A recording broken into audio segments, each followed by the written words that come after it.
A very good morning to all. Today I am going to explain class 12 chemistry chapter number 2. Today's topic is colligative properties.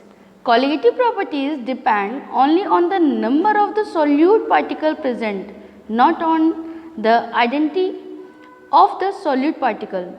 Among colligative properties are vapor pressure lowering, boiling point elevation, melting point depressions and the osmotic pressure.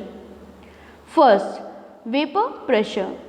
As solute molecules are added to a solution, the solvent becomes less volatile.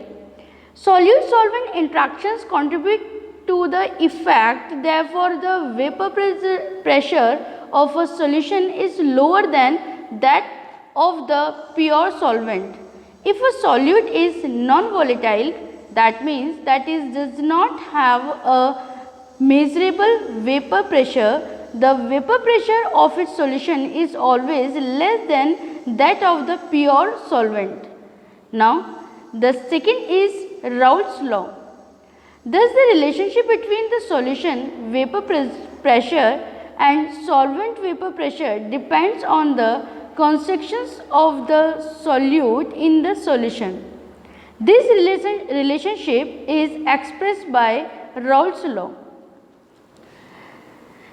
Raoult's law, it states that the vapor pressure of a solvent over a solution Pa is given by the vapor pressure of the pure solvent and Pa time the mole fraction of the solvent in the solution is equal to XA. Raoul's का नियम, यह नियम फ्रांसीसी जो रसायन शास्त्री थे जिनका नाम राउल्स था, उन्होंने 1881 में दिया था बेटे. और अकॉर्डिंग दिस लॉ किसी भी टेम्परेचर पर जो भी इवेपोरेटेड लिक्विड जो होते हैं, जो वाष्पशील द्रव जो होते हैं, उनके विलयन के लिए मतलब उनके सॉल्यूशन के लिए सॉल्यूशन में जितने भी अवयव हैं उनका आंशिक वाष्प दाब उस शुद्ध अवयव के वाष्प दाब के यानी कि उनका जो वेपर प्रेशर जो है उसके अकॉर्डिंग होता है. और इसके अंदर जितने भी पार्टिकल्स हैं उनके मल्टीप्लाई के इक्वलिटी में उसका रिजल्ट आता है. ठीक है, जैसे कि यहाँ पे Pa जो है ये क्या है, ये वेपर प्रेशर है प्योर सॉल्वेंट का. और यहाँ पे XA एंड P0A जो है उसका जो मल्टीप्लाई है वो Pa के बराबर आना चाहिए. यही राउल्ट्स लॉ है. Raoult's law there are the two cases we can consider. यहाँ पर हम टू टाइप्स ऑफ केसेस की स्टडी करते हैं. The first is volatile solute. Both solvent and the solute are found in a vapour above the solution. A solution of ethanol is an example. जो first वाला है उसमें है कि volatile solute होना चाहिए, तो इसके अंदर जो सॉल्वेंट और सॉल्यूट जो हैं they are found in a vapour above the solution. इस सॉल्यूशन के अंदर जो एग्जाम्पल है वो है ethanol. The second is non volatile solute. Only the solvent has a vapour pressure. इसमें नॉन वोलेटाइल सॉल्यूट की अगर हम बात करते हैं तो जो सॉल्वेंट है उसका ही वेपर प्रेशर लेंगे. The solute does not contribute to the pressure, so there is a vapor pressure lowering. Now the second is total pressure or ideal solution. जो टोटल प्रेशर की जो हम लोग बात करेंगे वो कैसा होगा, मतलब आइडियल सॉल्यूशन के लिए जो टोटल प्रेशर हम लोग देखेंगे वो देखिए P1 जो है X1 एंड P01 उसको हम लोगों ने फर्स्ट डायग्राम के अंदर शो किया है. एंड द सेकेंड डायग्राम देखिए आप यहाँ पर P total P1 plus P2 जितना जो प्रेशर जो हम लोग बात करें कि टोटल प्रेशर कितना होगा, तो P1 और P2 का जो प्रेशर होगा उसको हम टोटल करेंगे वो उसका टोटल प्रेशर आएगा. और यहाँ पर P1 की यदि हम लोग बात करते हैं तो वो X1 एंड P01 होगा. और यदि P2 की बात करते हैं तो यह X2 एंड P02 होगा. Now the next is for an ideal solution. The total vapor pressure over an ideal solution is given by P total यानी pressure total is equal to P1 plus P2.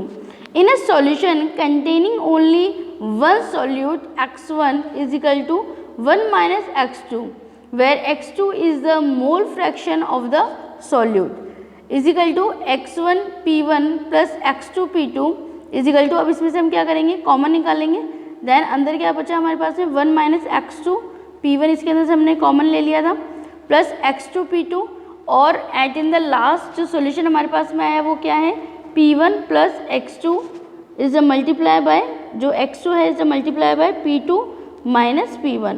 A plot of the total pressure has the form of a straight line. जो total pressure हमारे पास में आया उसे हम straight line के अंदर show करते हैं. Now the next is boiling point elevation. solute solvent interaction also cause solutions to have higher boiling points and lower freezing point than the pure solvent. The boiling point elevation जिसे कि हम लोग del TB से show करते हैं is defined as the boiling point of the solution TB is a minus the boiling point of the pure solvent. तो यदि इसे हम लोग इक्वेशन के अंदर शो करते हैं तो हम इसे कैसे शो करेंगे, del T B is equal to T B minus T zero B. तो यहाँ पे जो टी जीरो बी के रूप में हम लोग शो कर रहे हैं वो क्या होगा, बॉइलिंग पॉइंट होगा प्योर सॉल्वेंट का. किस फॉर्म में, माइनस के फॉर्म में. The value of del T B is proportional to the vapour pressure lowering and so is also the proportional to the concentration of the solution, concentration of the solution, that is that del TBA and the changes in boiling point is proportional to the molality of the solution. Then del TB is equal to Kb multiplied by m, where Kb is the molal boiling point elevation constant, a property of the solvent. जब हम second equation की study करते हैं तो वो है हमारे पास del T B is equal to K B is a multiply by M, और यहाँ पे जो के बी है is a molal boiling point elevation constant है ना, जिसकी is a property of the solvent, जिसकी प्रॉपर्टी जो होती है वो सॉल्वेंट की इक्वल होती है, उसके समान होती है. नाउ द नेक्स्ट इज, यहाँ पर इस स्लाइड के अंदर आपको ग्राफ शो किया गया है. तो यहाँ देखिए डेल टी एफ और डेल टी बी शो किए गए हैं और 1 atm एटमॉस्फेरिक जो प्रेशर है वो 1 atm रखा गया है. यहाँ पर ट्रिपल पॉइंट ऑफ सॉल्यूशन जो है वो फर्स्ट पार्ट में दिया है आपको, सॉलिड, प्योर सॉलिड सॉल्वेंट, और इसके बाद में जो लिक्विड की हम लोग बात करते हैं ना, triple point of solvent is a pure liquid solvent, and gases की मतलब सॉलिड भी आ गया. देखिए आप यहाँ पर फर्स्ट पार्ट के अंदर आपको यहाँ पर सॉलिड जो है वो शो किया गया है. देखिए इस जगह पर it's a solid and the liquid and the gaseous form. Okay, तो ये सॉलिड के लिए ये वाला ले लिया हमने, and the liquid for the liquid portion हम लोग क्या देखेंगे, यहाँ पे ट्रिपल पॉइंट ऑफ सॉल्वेंट जो है वो शो किया गया है, प्योर लिक्विड सॉल्वेंट शो करें हैं. इसके बाद में freezing point of the solution, freezing point of solution जो है वो शो किया गया है. यदि हम गैसेस स्टेट के अंदर बात करते हैं then boiling point of the solution. Okay, तो इस तरीके से जो ग्राफ है वो आपको शो किया गया है. Now the next is freezing point depressions. Non scientist may remain forever unaware of the boiling point elevation phenomena, but a careful observer living in a cold climate is familiar with freezing point depressions. Ice on frozen roads and the sidewalks melts when sprinkled with salt such as NaCl or CaCl2. This method of throwing succeeds because it depresses the freezing point of water. Now the next is freezing point of depression. The freezing point of depressions is a show by del T1 is defined as the freezing point of the pure solvent minus the freezing point of the solution. Okay, तो pure solvent जो है उसका जो freezing point होगा जिसे कि हम लोगों ने T1 से शो किया है, जब हम इसमें से माइनस करेंगे freezing point of the solution, because T1 and यहाँ पर फर्स्ट T0T मतलब कि स्मॉल t से हम लोगों ने रिप्रेजेंट किया है, multiply by the capital T and the small t, and answer जो है उसको हम लोगों ने डेल टी एफ से शो किया है, यानी जो फ्रीजिंग पॉइंट का जो एफ है उसको हमने नीचे की तरफ शो किया है। ओके, तो फर्स्ट में ओनली फॉर एफ ही है, सेकेंड के अंदर F1 है, और जो थर्ड वन है उसके ऊपर हम लोगों ने डेल टी से उसको शो किया है।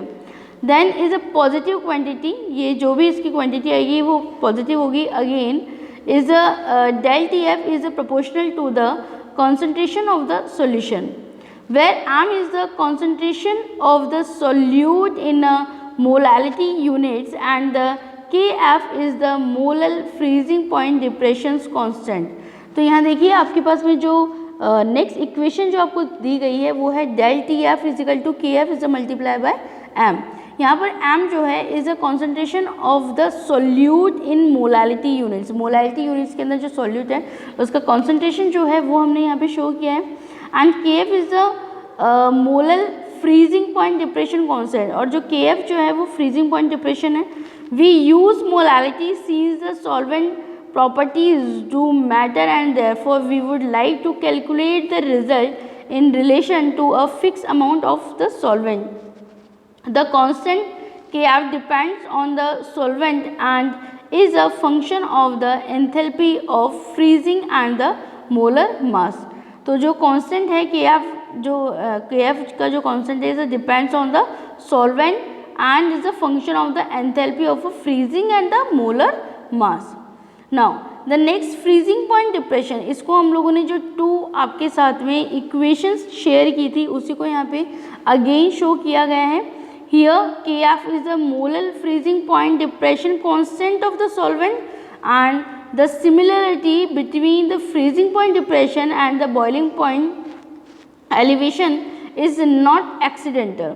The second is they both depends on the shift in the equilibrium caused when a solution is formed and the change the equilibrium of the liquids with respect to the solid or vapor.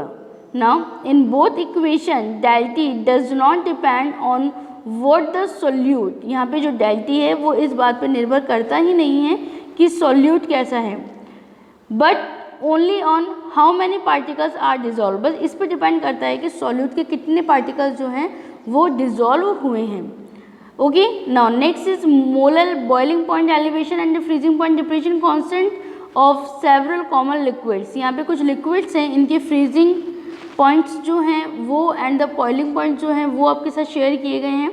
Water जब solvent के role में है then freezing point is 0.1 and the boiling is 100, benzene 5.5, boiling is 80.1, ethanol minus 117.3 and the boiling is 78.4, acetic acid 16.6 is the freezing point in a degree centigrade and the boiling point is a 117.9 and the cyclohexene is 6.6 freezing point and the boiling degree centigrade in 80.7 degree centigrade। Okay, I hope कि ये जो qualitative properties हैं वो आपको बहुत अच्छे से समझ में आई होगी। इसके बाद में next part qualitative properties of electrolytes, it will be explain in the next part of this chapter. Thank you very much.